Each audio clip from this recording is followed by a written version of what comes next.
dans ce programme sur votre chaîne que vous suivez à travers le monde et en direct de la capitale congolaise Kinshasa. Direct grand débat, c'est un autre regard sur les grands sujets d'actualité. Et aujourd'hui, nous allons recevoir encore les grandes figures dans ces grands débats sur les grands sujets d'actualité. Et nous recevons pour ce Norbert Yamba Yamba, il est tshisekédiste de l'UDPS. À ses côtés, c'est Apo Ipan, il est analyste politique. En face de lui, c'est maître Emmanuel Foch Moukoumai, il est coordonnateur adjoint du Rassemblement des démocrates fascistes national. Merci, vous êtes coordonnateur adjoint national. Merci d'être venu. Et enfin, nous avons M. Augustin Bissimois, lui est de l'opposition extra-parlementaire. Et en principe, nous devons avoir M. Prince Epengue de la Mouka. À tous mes invités, je dis grand merci d'avoir répondu à l'invitation de ce plateau, de ce programme direct grand débat. Et c'est parti. Je voudrais bien commencer par M. Apo Ipan. Merci d'être venu. Alors, merci pour l'invitation. Je ne suis pas tellement en forme, mais respectant votre émission, votre plateau, je vais tout de même. Et voilà les matières retenues pour vous ce jour. C'est d'abord cette promulgation par le chef de l'État de la loi portant organisation et fonctionnement de la Commission électorale nationale indépendante CENI. Après cela, nous aborderons cette mise sur pied d'une commission interministérielle par le Premier ministre, afin de voir la faisabilité de l'identification et du recensement de la population congolaise. Et enfin, nous chuterons par la levée des immunités du sénateur, ancien Premier ministre, Augustin Matata Ponyo. Alors, Apo Ipan, vous avez la main, je commence par vous. La loi a été promulguée au-delà de toute controverse. Au-delà, vous cédez la main. Alors, c'est que je dis, vous n'êtes pas en forme. Sur le plateau, il y a tous les mêmes ennemis, un professeur, je crois, moi je suis encore doctorant, et sans toutefois avoir le droit de prendre la parole avant lui. Alors, je commencerai par Norbert Yamba Yamba. Comprenez qu'Apo Ipan est courtois. Et surtout, cette humilité n'est pas donnée à n'importe qui. C'est un diplomate, c'est bon. Alors voilà, c'est parti avec vous, Norbert Yamba Yamba. Vous êtes de l'UDPS et tshisekédiste, enfin. Au-delà de toute controverse, toute polémique autour de cette loi dite Lutundula, le chef de l'État a promulgué après que cette loi soit déclarée conforme à la Constitution par la Cour constitutionnelle. Votre première impression? Merci beaucoup. D'abord, je voudrais saluer tous les camarades, combattants, militants qui sont avec moi ici sur ce plateau pour échanger sur des questions qui intéressent la République. La question que vous me posez sur les impressions liées à la loi sur la CNI, je voudrais simplement saluer la disponibilité de cette loi qui était entendue, parce qu'il faut véritablement accélérer les choses. Le timing est relativement court. On a besoin d'avoir les instruments qui permettent de régenter le processus. Coup de chapeau au président de la République, qui a répondu avec aptitude, n'est-ce pas, à cette loi qui a été déjà adoptée au niveau du Parlement. Cependant, je crains, il y a des choses qui visiblement auraient pu davantage être améliorées. Mais on ne va pas vraiment passer tout le temps à se discutailler sur le sexe des anges. Au moins que nous ayons quelque chose qui nous permette d'avancer et ça va s'améliorer au fil du temps. Mais excusez-moi, parce que vous avez parlé de choses qu'il faille corriger, si pas améliorer, entre autres. Quoi, par exemple, qu'il faille, c'est pas avec l'avenir, hein, dans l'avenir, non, parce que améliorer. Ce qu'il faut améliorer, c'est que lorsque on a suivi 2 ou 3 cycles électoraux, il est très clair que l'on puisse se poser la question sur les motivations qui ont milité en faveur véritablement de cette approche qui consistait à rassembler les différentes parties prenantes autour de cette structure. Il me semble qu'il y a eu méfiance entre les acteurs. Et c'est comme ça qu'en 2006, on a eu, n'est-ce pas, la commission électorale indépendante. En 2011, on en a eu. Et puis en 2018, c'est que très clairement, nous venons de passer 3 cycles électoraux.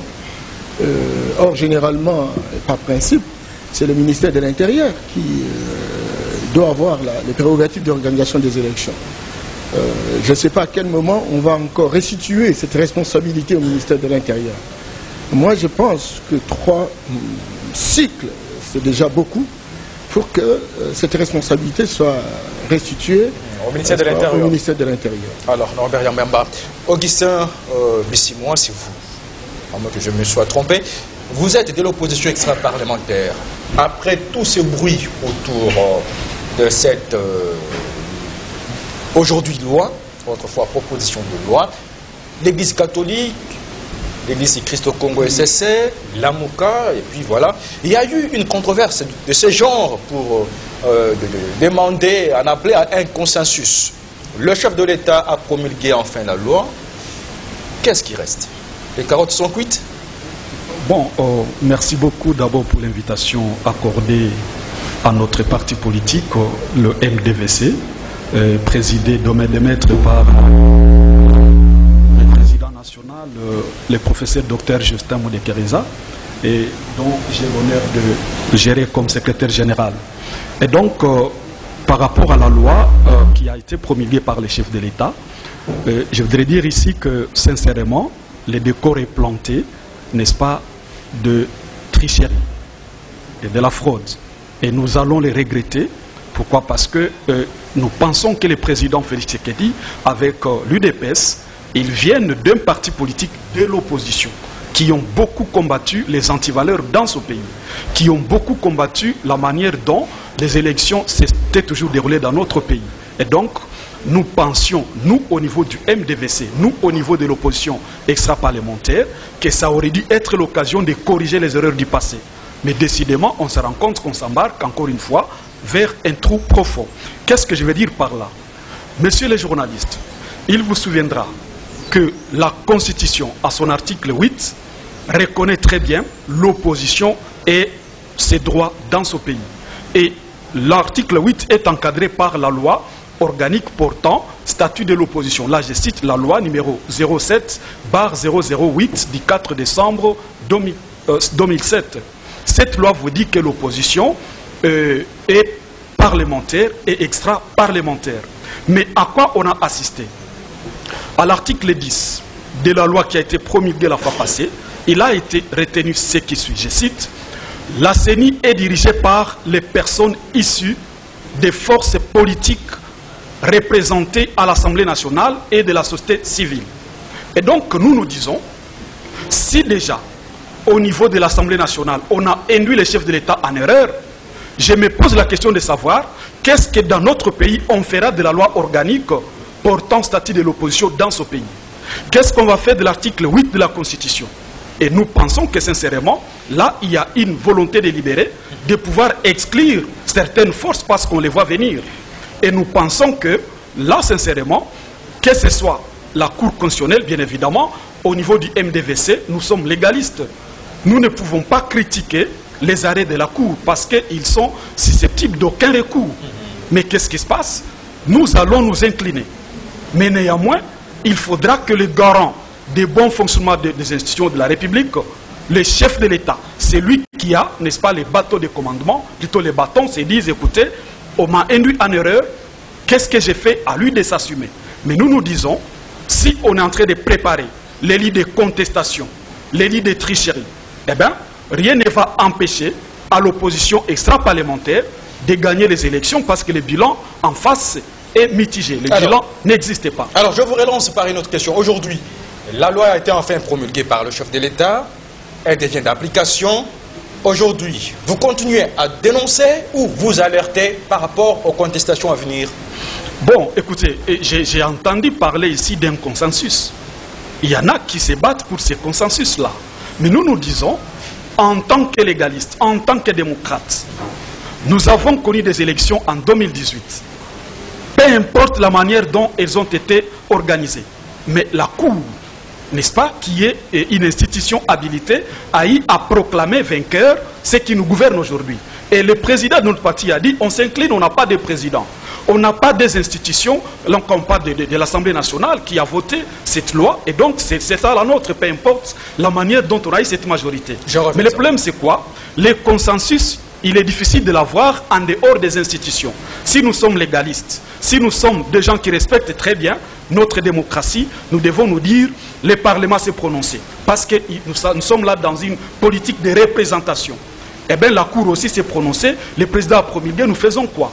Nous constatons et donc nous travaillons. Nous ne sommes pas dans cette logique de consensus. Nous sommes dans la logique de préparer la population à gagner les élections malgré les lits de tricherie qui est déjà, n'est-ce pas, planté. Maître Emmanuel Foch-Mokomayi, vous êtes coordonnateur national adjoint du rassemblement des démocrates fascistes. RDF en cycle. Alors aujourd'hui, toute la polémique qu'il y avait autour de cette proposition de loi, désormais loi promulguée par le chef de l'État, nécessaire d'en appeler à un consensus. Est-ce qu'on peut parler d'un passage en force, comme l'estime Lamouka aujourd'hui? Merci beaucoup pour la question, merci pour l'invitation. C'est une preuve de la considération de ma modeste personne et je me suis fait violence pour répondre afin de vous honorer et d'honorer la chaîne ainsi que les téléspectateurs. Merci d'être venu. Vous parlez de Lamouka, mais c'est vraiment drôle. Ce sont les gens qui font des bruits, des pourtours. De quel Lamouka s'agit-il? Puisqu'il y a une tendance qui est animée par les députés nationaux qui a fui l'hémicycle, notre ami Martin Fayoulou et l'ancien Premier ministre Adolphe Mouzitou. Mais il y a une autre tendance qui est animée par le coordonnateur Moïse Katumbi Chapwe, le président de l'Ensemble pour la République, avec Jean-Pierre Bemba, le chairman du MLC. La tendance Lamouka, animée par Moïse Katumbi Chapwe, avec le chairman Jean-Pierre Bemba, est à l'hémicycle et a participé au débat autour de la proposition de loi faite par l'honorable hier, aujourd'hui ministre des Affaires étrangères, Monsieur Tundola Christophe. C'était une proposition. Il faudrait comprendre que nous ne sommes pas dans une république bananière. Lorsque j'ai fait référence à Montesquieu, dans son œuvre célèbre L'Esprit des lois, Montesquieu disait il faut que le pouvoir contrôle le pouvoir, que le pouvoir arrête le pouvoir. Donc il prônait et soutenait la séparation de pouvoir. Nous avons le pouvoir législatif, exécutif et judiciaire. Et chaque pouvoir doit faire son travail. C'est ce que la Constitution de la République démocratique du Congo consacre en son article 149e, la séparation de pouvoir, l'indépendance de chaque institution. Vous parlez de consensus. Notre ami parle de l'opposition. Mais l'opposition est sacrée. L'opposition est reconnue dans la Constitution de la République. L'opposition s'organise sans interférence des organes gouvernants de la République démocratique du Congo. Est-ce que l'opposition veut maintenant gérer? Depuis les temps immémoriaux, Monsieur José, depuis les temps immémoriaux, la mission classique du Parlement, c'est légiférer. Après avoir légiféré, nous ajoutons les contrôles parlementaires et d'autres missions qui sont reconnues aujourd'hui au Parlement moderne. Les débats là, consensus et consort, ça devrait intervenir en amont au niveau de l'hémicycle. C'est qu'aujourd'hui, c'est un passage en force. Aujourd'hui, ce n'est pas le passage en force. Ça, c'est la confusion. Il n'y a pas de passage en force. Le Parlement de la République, qui est bicaméral, a légiféré. La proposition de loi a été faite par l'honorable Christophe Lutundula. C'est passé à l'Assemblée nationale, qui est la représentation nationale. On a débattu, on a voté cette proposition de loi. On a envoyé au Sénat, la Chambre des juges de sages. Le Sénat a voté cette loi dans les mêmes termes que l'Assemblée nationale. Et on a envoyé cela à la haute cour, la cour constitutionnelle, pour essayer d'examiner la constitutionnalité de cette loi-là. Et la constitutionnalité a été examinée. On a trouvé que ces projets de loi étaient conformes, cette proposition était conforme. Aujourd'hui, le président de la République a légiféré. Mais je crois que les gens commencent à chanter déjà leur défaite. On a préparé les lits de tricherie, les lits de fraude. Quel lit de fraude on a proposé? La parole est à M. Apoypan. Aujourd'hui, après la promulgation, je rappelle que vous êtes analyste politique, aujourd'hui, après la promulgation de la loi portant organisation et fonctionnement de la CENI par le chef de l'État, la MOCA crie à une préparation d'une fraude électorale. Est-ce déjà une méfiance des acteurs politiques en prélude des élections de 2023? Merci d'abord pour la question. Je salue tous mes co-débatteurs. Je commence par là, je pense qu'un juriste ne peut pas être un analyste politique. Il est dans la loi. Laissez aux politologues, aux internationalistes, faire l'analyse des faits politiques. C'est ce qui prête confusion aujourd'hui. La loi concernant la CENI est promulguée par le chef d'État. Lui n'a fait que promulguer, c'est une source. Je ne vais pas en venir parce que les gens en ont parlé ici. Mais moi je reviens à une chose. Il y a eu beaucoup de plaintes. Par rapport aux cycles électoraux, on a pu constater des contestations terribles. Les gens refusaient toujours des résultats. Après l'alternance de 2018, ce qui a félicité pour la République, on a pu constater que le chef d'État actuel écoute les autres. Moi je pense qu'il y a eu des gens qui ont réclamé des réformes dans la loi électorale. On doit applaudir aujourd'hui. Au moins c'est un grand pas. Tout ne peut pas être parfait. Du moins, félicitons les sénateurs, pardon, les parlementaires, les gens de l'Assemblée, les députés nationaux. Félicitons la Cour constitutionnelle qui, elle, voit la conformité des lois et dit c'est ok, ça passe. Laissons nos guégués, avançons. C'est un premier pas.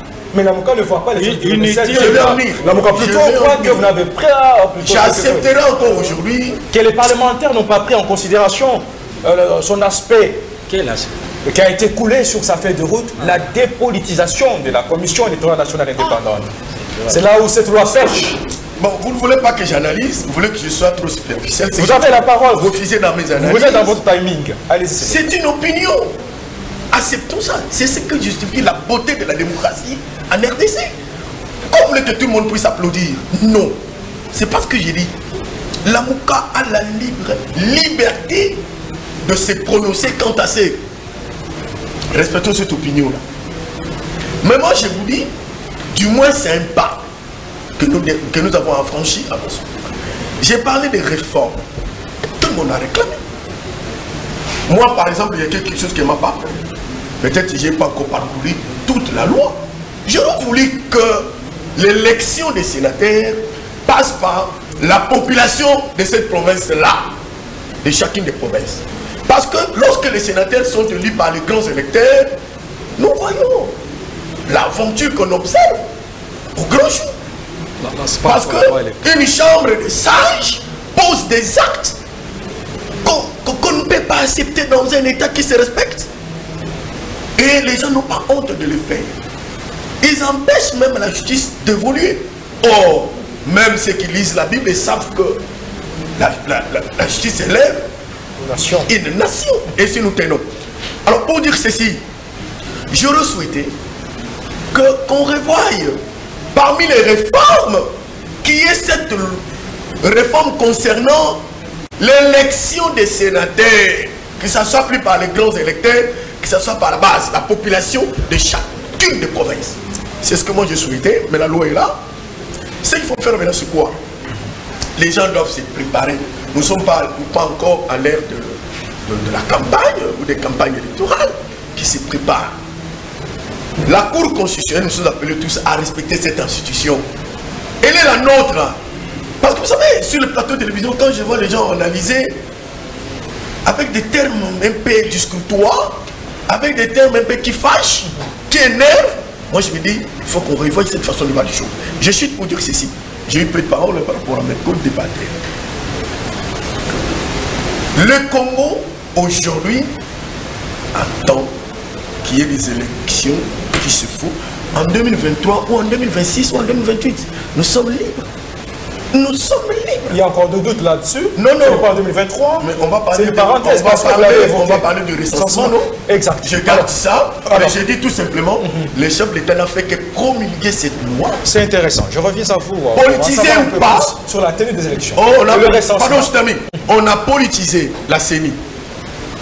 Mais si cela était vrai, soit disant que c'est vrai, vous pensez que on aurait dépolitisé la CENI et qu'il n'y aura pas de doute bien avant là? Merci. Avançons ce qui est disponible pour nous. Norbert Yambamba aujourd'hui, est-ce possible aujourd'hui de dépolitiser la CENI tel que le prévoyant encore la MOUCA? Est-ce qu'encore aujourd'hui est-il possible de parler de politisation de la CENI? Est-ce que c'est déjà un des corps de contestation pour les élections de 2023 avec cette promulgation de la loi de la CENI par le chef de l'État? Merci Joseph. Je suis un peu inquiet. Je suis vraiment un peu inquiet parce que je ne pensais pas qu'on va tourner autour de toutes ces questions qui ont été suffisamment débattues, etc. C'est déjà révolu. Et puis bon, on y revient, etc. Et s'entre véritablement dans des débats de routine. Je suis vraiment incompétent pour véritablement faire un tel débat. Sinon, j'aurais pu dire sans objet et je me retirerai, sincèrement. International, il y a encore deuxième chose, je m'excuse beaucoup. Je m'excuse beaucoup. Les deux petites précisions que je voudrais donner, c'est que ne donnons pas l'impression que la responsabilité de l'adoption d'une loi relève du président de la République. Il y a un partage de rôles, il y a une répartition des compétences. Cette compétence relève, n'est-ce pas, du Parlement.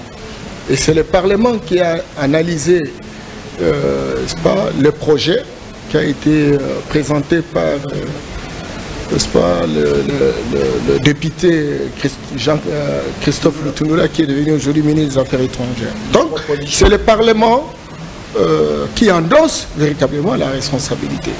Ce Parlement n'a pas été robotisé par le président de la République parce que l'impression qu'on donne, c'est comme s'il y a eu robotisation. Deuxième chose, la notion de la dépolitisation.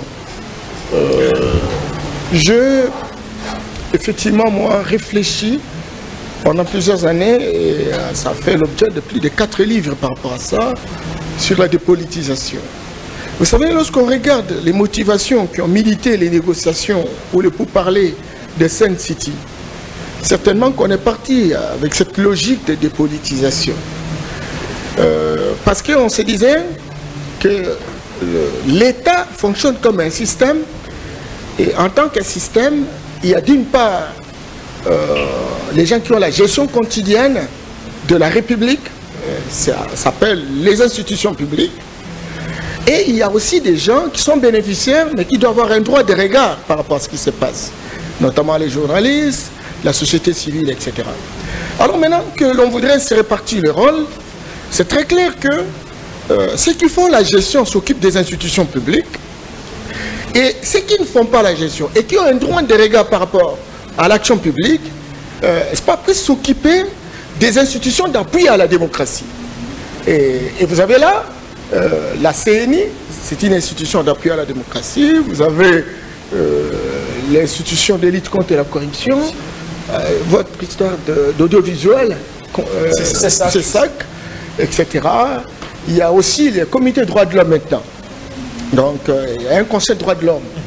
Et donc, ces institutions-là auraient pu, véritablement, être dirigées par les acteurs non étatiques. C'est très important.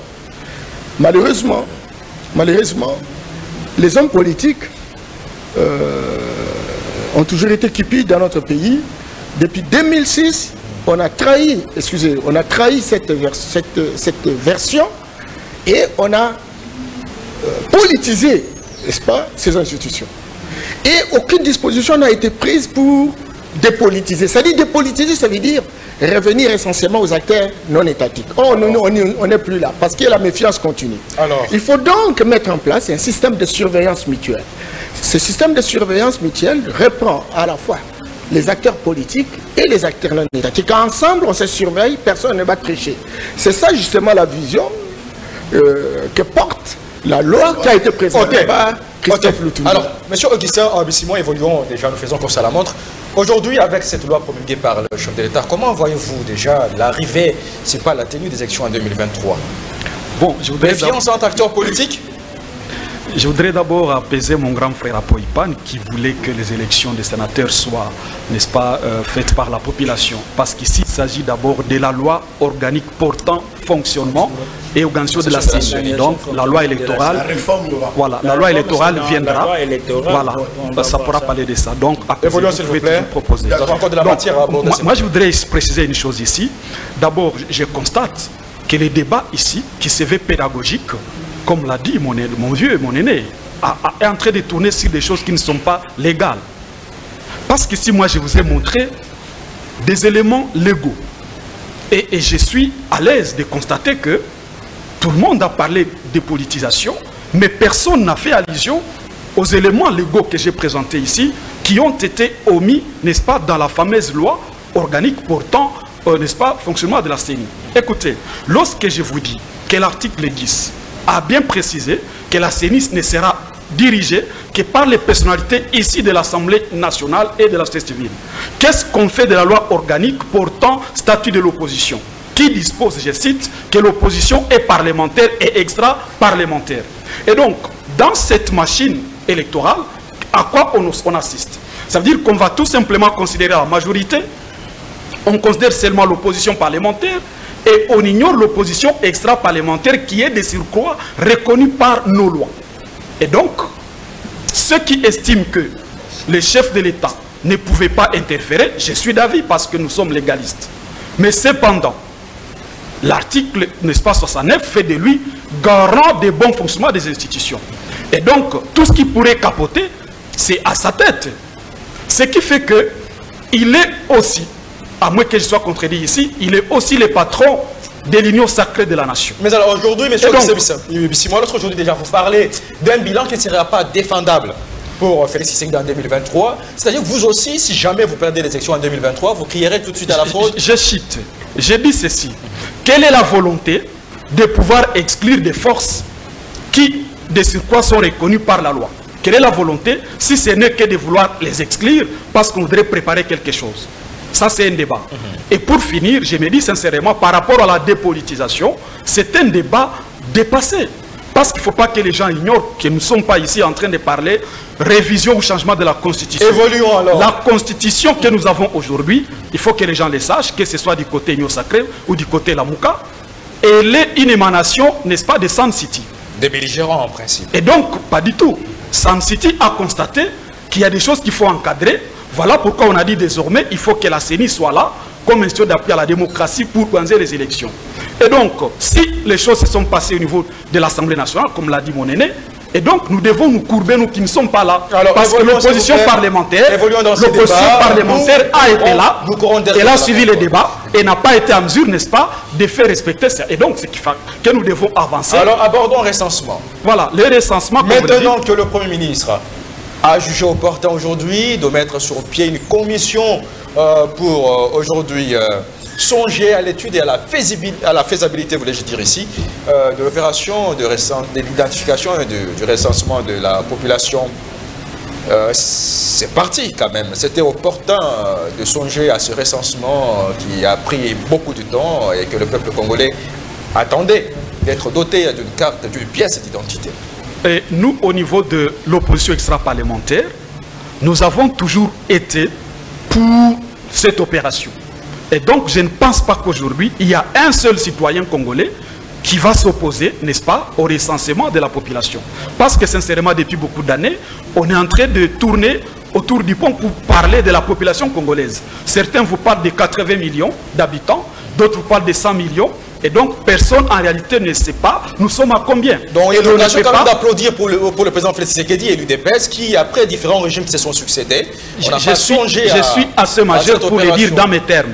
Je suis assez majeur. J'y arrive. Merci. Et donc, pour citer, je disais ceci, il est bon qu'on puisse passer au recensement. Mais la question primordiale, c'est laquelle? Est-ce que nous en avons les moyens et le temps? Si oui, personne ne va s'opposer. Mais si l'opération va se passer dans le délai constitutionnel et qu'il n'y aura pas glissement, personne ne va s'opposer. Alors, parce que nous attendons les élections en 2023, pas plus. Alors, Maître Emmanuel Foch, vous, selon vous, l'opération de recensement est-elle forcément liée à la tenue des élections, un préalable, un corollaire des élections? Merci, mais avant de répondre à cette question-là, il faudrait que je puisse rencontrer mon co-débatteur de gauche. Mais ne vous étonnez pas dans les répliques, s'il vous plaît. Non, non, mais c'est...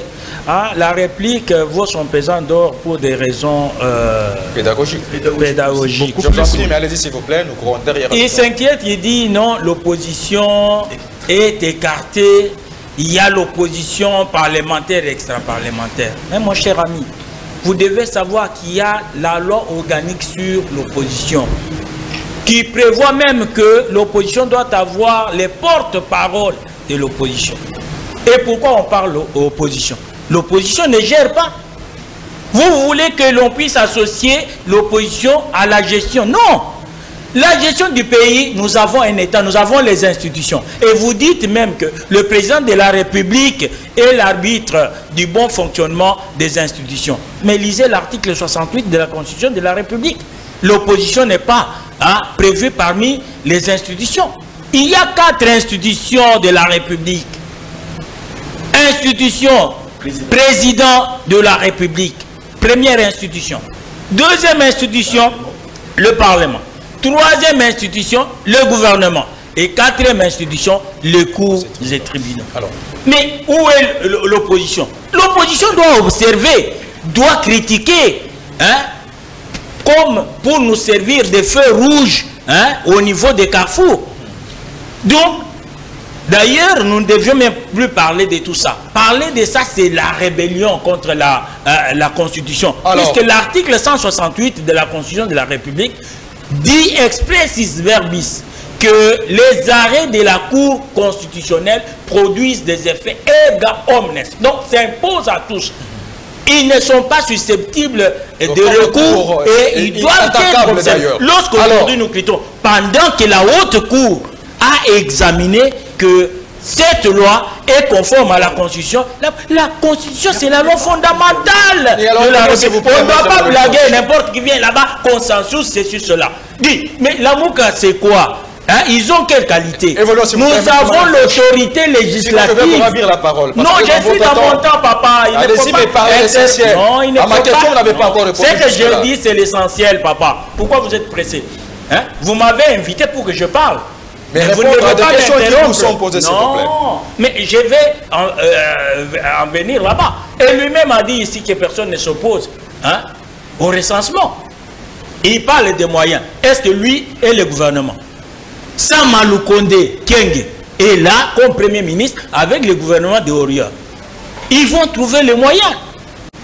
Ils vont trouver les moyens pour organiser le recensement. On avait parlé de 350 millions. Oui, je voudrais vous rappeler que nous avons tout un office qui est une institution de droit public revêtus de personnalités juridiques. L'ONIP, Office national d'identification de la population. Ça n'a pas été créé par Félix-Antoine Tshisekedi Tshilombo.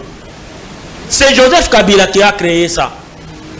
Mais malheureusement pour Joseph Kabila, l'ONIP conditionnait la tenue des élections par le recensement. Mais ce qui n'est pas le cas aujourd'hui. C'est ça ma question. Ce qui n'est pas le cas aujourd'hui, mon cher ami. Il faut me laisser vous donner des réponses à vos préoccupations. C'est le cas aujourd'hui. Ce n'est pas le cas aujourd'hui.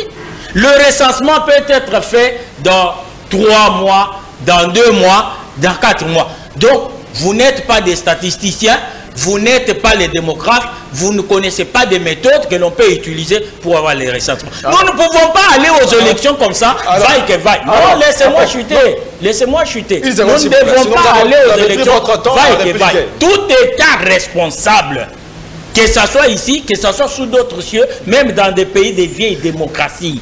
Donc, un État responsable doit connaître les nombres de ses citoyens. Doit connaître les nombres de ses citoyens. Ok, monsieur Apo, donc, nous devons avoir la pièce d'identité pour aller aux élections. Non, nous allons aux élections. On ne sait pas qui est Congolais, qui doit voter, qui ne doit pas voter.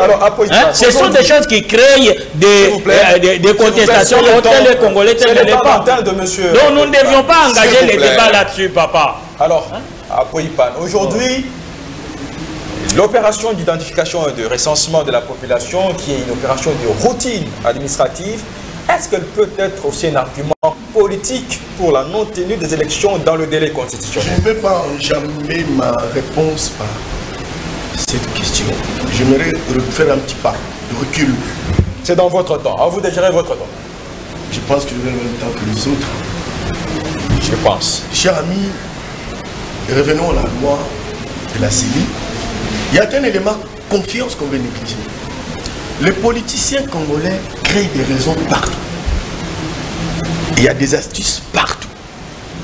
Ils cherchent des raisons partout, comme je venais de le dire. Il suffirait au président Fati d'influencer ou de modifier, tel qu'a souhaité mon co-débatteur.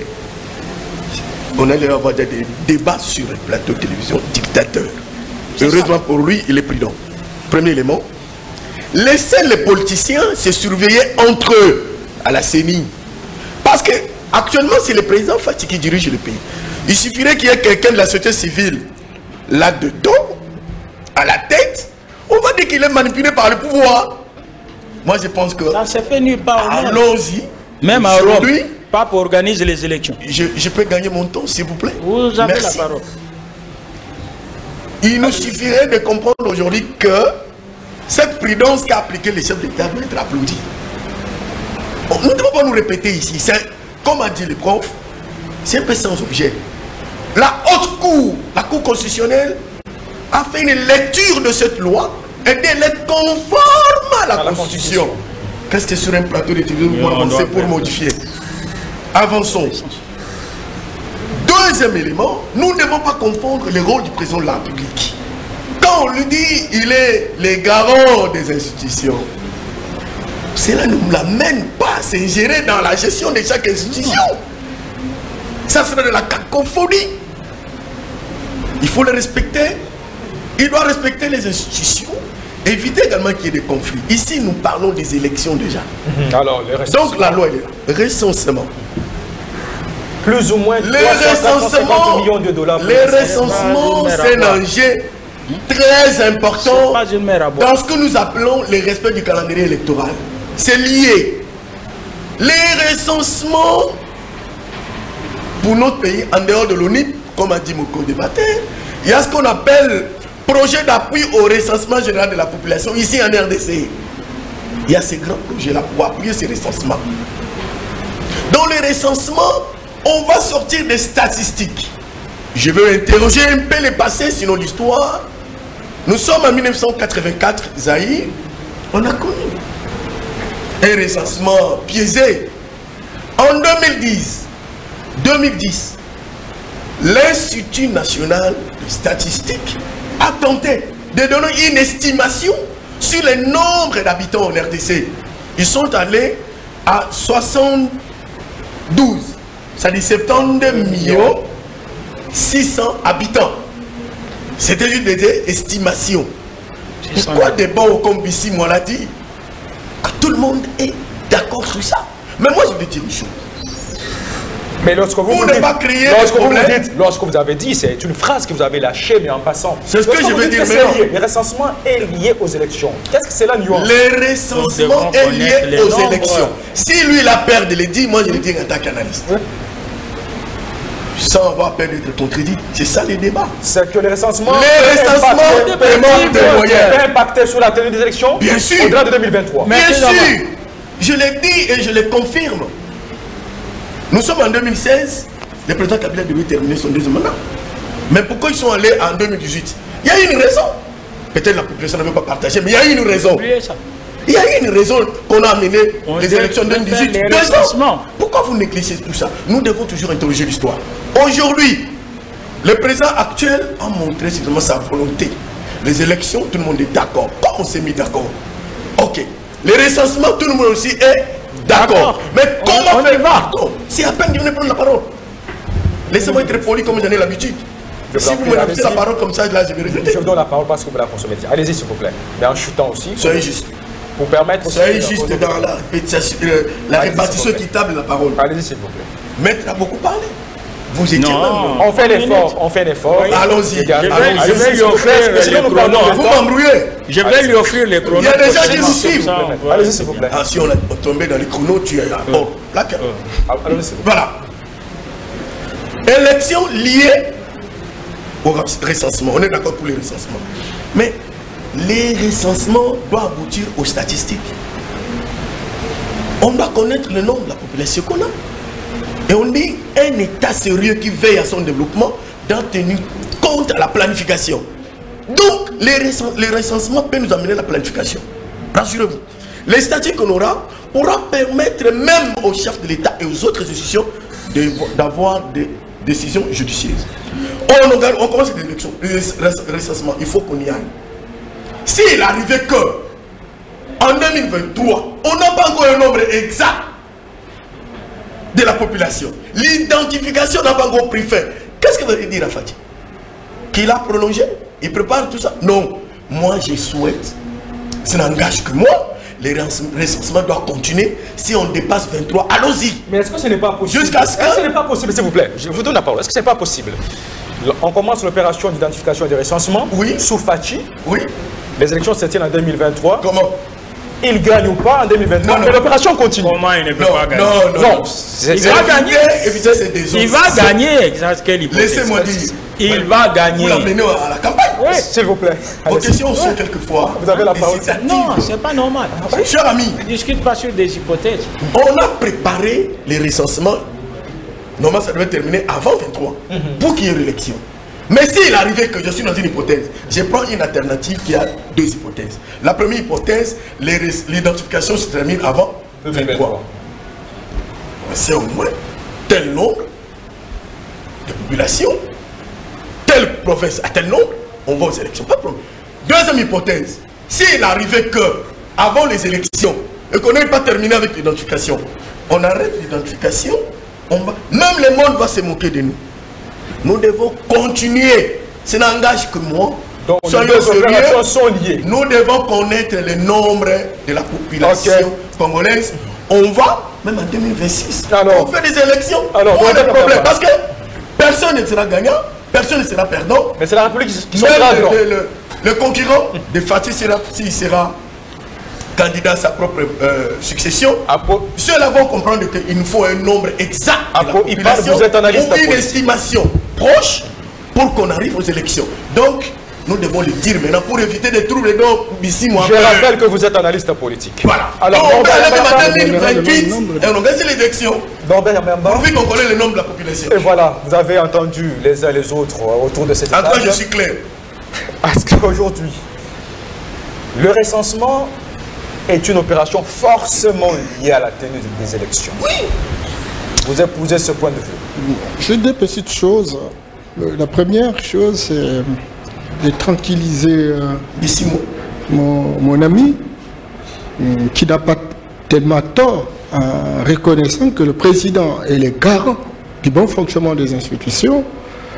et qu'il doit en assumer pleinement son leadership lorsqu'il y a dysfonctionnement des institutions de la République. Il me semble qu'on n'est pas dans les cas de figure. Il y a les institutions qui fonctionnent, chacune a joué sa partition et le président vient entériner la discussion qui a eu lieu en amont. Que ce soit le Parlement qui a la responsabilité, que ce soit la Cour constitutionnelle, les deux institutions se sont prononcées. Certainement que lorsqu'il y a dysfonctionnement, le président est appelé à réguler la situation. Et ça, vous avez pleinement raison. Je voudrais également dire que faisons un peu attention par rapport à ce que nous disons, parce que je connais bien le président de la République. Il y a des choses pour lesquelles il peut accepter, il y a des choses qu'il n'accepte pas si facilement, surtout pour ne pas trahir le tribunal de sa conscience. Et en tout état de cause, lorsque nous parlons de recensement et d'identification, ce sont deux notions différentes en fait. Le recensement, c'est une opération administrative qui peut se réaliser dans une société. Je crois que mon frère Apo l'a dit, il faut faire la planification. Comment? Nous avons combien de jeunes, nous avons combien d'adultes, nous avons combien de femmes, nous avons combien d'étrangers, combien de nationaux, etc. Nous voulons construire des plans de développement pour répondre à tel ou tel problème. On a besoin que nous ayons toutes ces statistiques pour consolider nos différentes décisions. Et donc, le recensement peut se réaliser au fur et à mesure que l'on continue, encore qu'il faut déterminer véritablement le timing. Tandis que l'identification, je vais terminer, tandis que l'identification, c'est l'opération qui permet de savoir qui est national et qui est étranger. Il n'y a que les nationaux qui sont appelés à voter. À tout état de cause, lorsqu'on va dans la logique de l'identification des nationaux, eh bien, il faut faire le travail. Mais j'ai suivi les DG, de l'ONIP, je crois que Maître l'a dit tout à l'heure, qui disaient que si on a des moyens disponibles, en ayant une année, on peut arriver véritablement à faire ce travail. Nous disons, ok, mais quand nous, on commence le travail d'identification, dans l'hypothèse où ça ne se termine pas comme je dirais toutes ces prévisions, à ce moment-là, on ne va pas arrêter. Parce que ça va servir véritablement d'outils qui nous permettent d'organiser des élections transparentes pour qu'on évite ce qui a toujours été dit. Je voudrais également dire qu'il faut faire beaucoup d'attention. Nos amis de l'opposition sont des citoyens de la République. Lorsqu'on est dans une démocratie, il y a deux types de démocratie. Il y a la démocratie représentative, il y a la démocratie participative. Et donc, lorsqu'on est de l'opposition, certainement qu'on ne vient pas gérer, mais on a un droit de regard, on a un mot à dire par rapport à la performance des institutions. En tant que tels, ils sont capables, bien entendu, faire la sentinelle. Mais lorsque on est dans une situation de crise, où il y a méfiance entre les différents acteurs, n'empêchez pas qu'un groupe d'opposants reconnus par la loi sectorielle, etc., puissent faire les revendications. Il faut accepter qu'ils fassent les revendications. Ça fait partie de la beauté, et mon ami l'a dit. Alors, c'est là justement que j'ai dit que ce soit l'opposition extra-parlementaire, que ce soit l'opposition, la Mouka compagnie, elles ont aussi droit de citer. Mais il ne faudrait pas non plus croire que ce que vous dites, ça doit nécessairement se faire.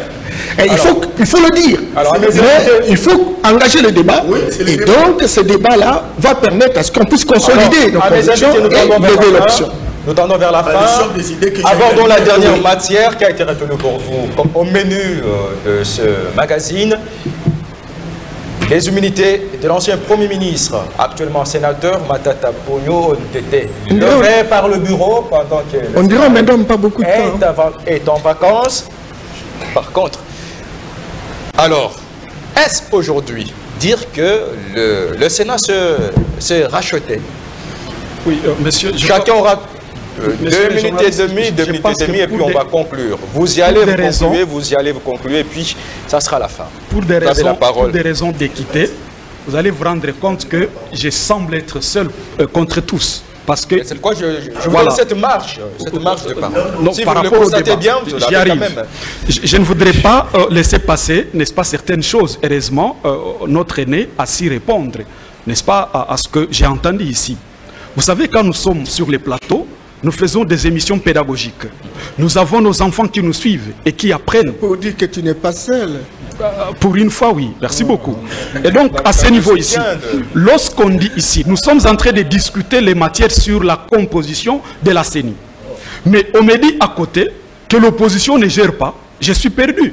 Est-ce que nous, dans nos partis politiques, nous pouvons apprendre à former nos cadres? C'est pas possible. Est-ce que nous pouvons former nos cadres? Nous parlons ici de la CENI. Or, la loi qu'ils ont promulguée a reconnu que le deuxième vice-président viendra promulguer. Et vous êtes dans vos 2 minutes et demie, s'il vous plaît. S'il vous plaît, pendant que vous l'interrompez, est-ce que je suis protégé? On doit l'ajouter. Vous avez ma protection, allez-y, s'il vous plaît. Vous êtes dans vos 2 minutes. J'ai dit ceci. Est-ce que réellement, la loi qui a été promulguée par les chefs de l'État, lorsqu'elle reconnaît que le deuxième vice-président sera issu de l'opposition, est-ce que c'est moi qui l'ai dit? Non, mais c'est la loi. Alors, est-ce qu'il ne viendra pas gérer la CENI, celui-là? Non, mais ça c'est autre chose. Mais nous parlions de quoi? S'il vous plaît. Nous parlions de la CENI, je ne parlais pas des institutions. Nous sommes sur le dossier le de la MDVC n'a pas revendiqué un poste ministériel. J'ai la parole, monsieur. Attendez. La tolérance, s'il vous plaît. Même notre aîné vous a recadré. On apprend tout le temps. Ici, je constate, s'agissant du recensement, je constate ici que les gens ont assimilé les leçons de Joseph Kabila dans les glissements. Je constate. Et c'est désolant, sincèrement. Alors, répondez à ma question, nous allons... Non, écoutez, parce que sincèrement, je pense que l'opinion nationale et internationale ne voudra pas bien comprendre que ce soit sous le régime Tshisekedi que les glissements se consomment. Alors aujourd'hui, nous avons dit ceci au niveau du MDVC. Parlons des dossiers, parlons... Vous ne pas parler le même langage que lui. Non, il est dans son temps. Si on est à la fin, je l'arrache la parole et puis ça en est fini parce que vous parlez, vous parce que je fais quoi? Vous vous êtes étonné sur une question, jusque-là, vous n'avez pas répondu à ma question. Écoutez, je disais ceci parce que les questions très importantes, on ne peut pas ne pas les débattre ici. Mais les temps, nous allons évoluer. Les inégalités là de Matata Mpogno, ça ne concerne qu'un seul individu. Mais c'est la justice, c'est l'appareil judiciaire. Ça rentre dans... Ici, on a laissé dire des choses. On a dit ceci, que si les recensements n'aura pas pris fin en 2023, on va même jusqu'en 2023. Et vous pensez qu'on doit laisser passer ça? Et moi je pense, en démocrate, je suis aussi respectueux des textes. Vous aurez votre tour. Et donc ça signifie que si le chef de l'État a des conseillers pareils, par exemple, la République va se brûler. Et nous ne sommes pas partants de la République brûlée. Alors, nous sommes partants d'une République... Concluez, s'il vous plaît. Parce qu'en fait, le peuple a été content de voir un chef de l'État issu de l'opposition. Concluez, s'il vous plaît. Et il n'aimerait pas avoir un chef de l'État qui est en train de pérenniser les notions du régime passé, du régime, n'est-ce pas, de triste mémoire. S'agissant du dossier Matata, moi je pense sincèrement, ici, nous avons besoin que la justice fasse son travail. Une bonne justice, Apollo a dit, la justice élève la nation. Et donc, le chef de l'État, peu importe celui qui l'a dit. S'il vous plaît, laissez-lui conclure, s'il vous plaît. Nous sommes arrivés à la fin pratiquement. Laissez-lui conclure. Non, conclure, s'il vous plaît. Je vous accorde 20 minutes. 20 secondes, on nous a formés. Nous devons respecter, n'est-ce pas, la police du débat. Ça, on nous a formés. Je demanderai à chacun d'être tolérant et de gérer bien son temps d'antenne. Aussi forme les leurs. Et donc, la justice élève la nation. Nous avons besoin que la justice est la bonne. C'est face par rapport à ça. Les immunités ont été levées. Qu'est-ce qui reste? Nous attendons que Matata puisse présenter les moyens de défense. Merci d'être là. S'il y a acharnement, nous pensons qu'il va présenter ses moyens et il va gagner, n'est-ce pas, par rapport à ça. Merci beaucoup. Mais néanmoins, le chef de l'État a regretté la fois passée que la justice, jusque-là, n'est pas au point. Et c'est là la crainte. Merci beaucoup, Augustin Bissimo, d'être venu. Je rappelle que vous êtes de l'opposition extra-parlementaire. Issu du MDVC, Mouvement d'élite pour la démocratie. Nous vous retrouverons avec le même plaisir dans nos prochains numéros. Merci. Alors, Apo Ipan, à vous. Merci. Vos 2 minutes et demie. Et vous concluez. 2 minutes. Je vais essayer. Ici, c'est calmé. C'est un vrai monsieur que je connais dans la société civile. Il est comme un bâti qui était dans la société civile, devient politique. Mais c'est ce que je lis en lui. C'est un bon. Je le connais, c'est un bon. Ce sont des politiciens. Mais quand on fait un débat autour d'une table, il faut être tolérant. Il faut accepter ce que chacun de nous donne son opinion. C'est ça aussi la vraie démocratie. Écoutez, Jean-Jacques Rousseau dit la République vient du mot latin res publica, qui veut dire la chose publique. En d'autres termes, je vois ici Hop qui avance plus loin pour dire que pour parler de la République, il faut qu'il y ait des lois. Et ces lois d'être au-dessus de tout le monde. Lui, il a qualifié ça de la raison. Je suis dans ça. Qu'est-ce que ça veut dire? Pour le recensement, je l'appelle une fois papa, professeur Yamayamba l'a dit. Ici, dans le recensement, on sait énumérer la catégorisation de la population, de vieux, de jeunes, ainsi de suite, pour une raison donnée. Peut-être les profs ne peuvent pas le dire. Le recensement, c'est un enjeu du respect du calendrier électoral. C'est lié. Je vous le dis avec tout le respect que je lui dois. Alors, mais je termine. Vous allez encore poser 30 minutes. 30 secondes. Poser la dernière question sur le dossier Matata. Je reviens dans ceci. L'identification, c'est ce qui conduit aux autorités de faire les distinguos entre la population et le peuple. Dans la population, il y a des étrangers qui ont accepté de vivre au Congo. Et dans le peuple, ce sont des autochtones, les nationaux. Ok? Ici, par rapport aux enjeux, les deux termes se confondent. Excusez-moi de le dire. Ce qui revient à dire qu'il faut des moyens pour l'identification. Il faut des moyens colossaux pour les recensements. Alors, s'il vous plaît, la dernière question, je ne peux pas répondre. Pour la dernière question, laissez-moi. Si vous trouvez la question Matata ne vous intéresse pas. Je peux ne pas. Laissez-moi terminer. C'est les journalistes. Vous voulez que j'agence les idées ou quoi? Vous faites encore trop revenir derrière. Ah bon? Sur une question qui a été J'avais parlé de la population du peuple, des nationaux, dans l'identification. Quand j'ai distingué les autochtones, les nationaux et les étrangers, je l'ai dit ici, les gens nous suivent.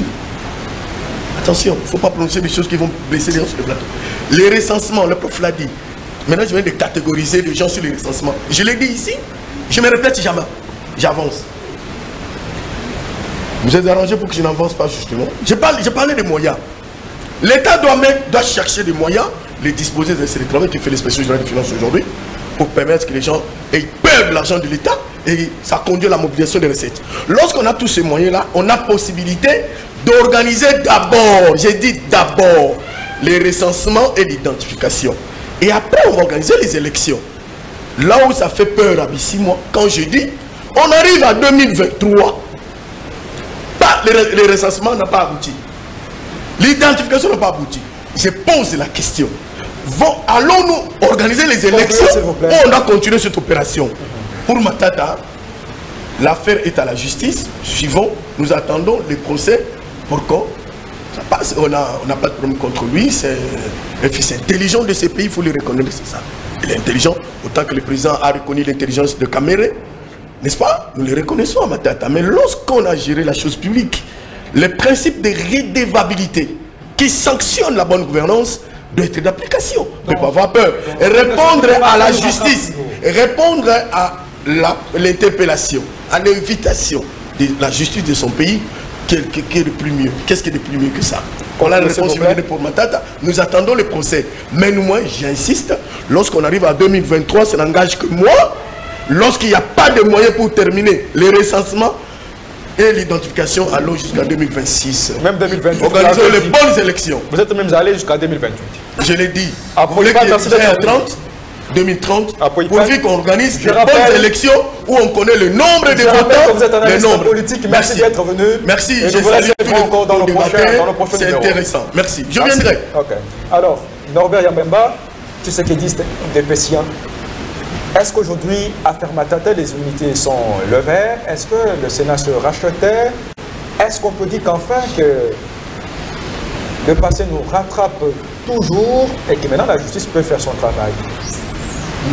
Moi, je pense que lorsque nous, on s'engageait dans les combats pour la démocratie, au début des années 80, nous avions une mission de faire autrement les choses que le maréchal à son temps. Et je reste fidèle à cette vision initiale. Et je suis très rassuré que le président est sur cette voie-là. Chacun de nous doit faire une réflexion. Nous sommes intellectuels, on donne ses pensées, mais il ne faudrait pas donner l'impression que le président de la République est partie prenante par rapport à tout ce que nous disons ici. Personne n'a été envoyé pour ça. C'est la première chose. Deuxième chose, le recensement et l'identification sont importants. Mais chaque chose a un chronogramme. Il faut construire un cadre logique qui va déterminer le timing. Et on doit être exigeant par rapport au respect de ce temps. Et nous avons une institution qui va y travailler et je crois qu'il respectera les règles de l'art. Et donc le président de la République n'empêchera pas à cette institution de donner le meilleur d'elle-même. Alors, dossier Matata, pour conclure avec vous. Je voudrais, par rapport à la question de Matata, j'allais dire sans objet. Comme l'estiment certaines langues. Ne rabaissez pas le débat. Mon frère a élevé le débat. Chacun de nous a la présomption d'innocence. Matata est parmi des hommes et des femmes qui ont eu à servir la nation avec un minimum de traces. C'est important. Lorsqu'il était en voyage, il est rentré tôt parce qu'il avait besoin d'aller en justice pour reconstituer sa crédibilité.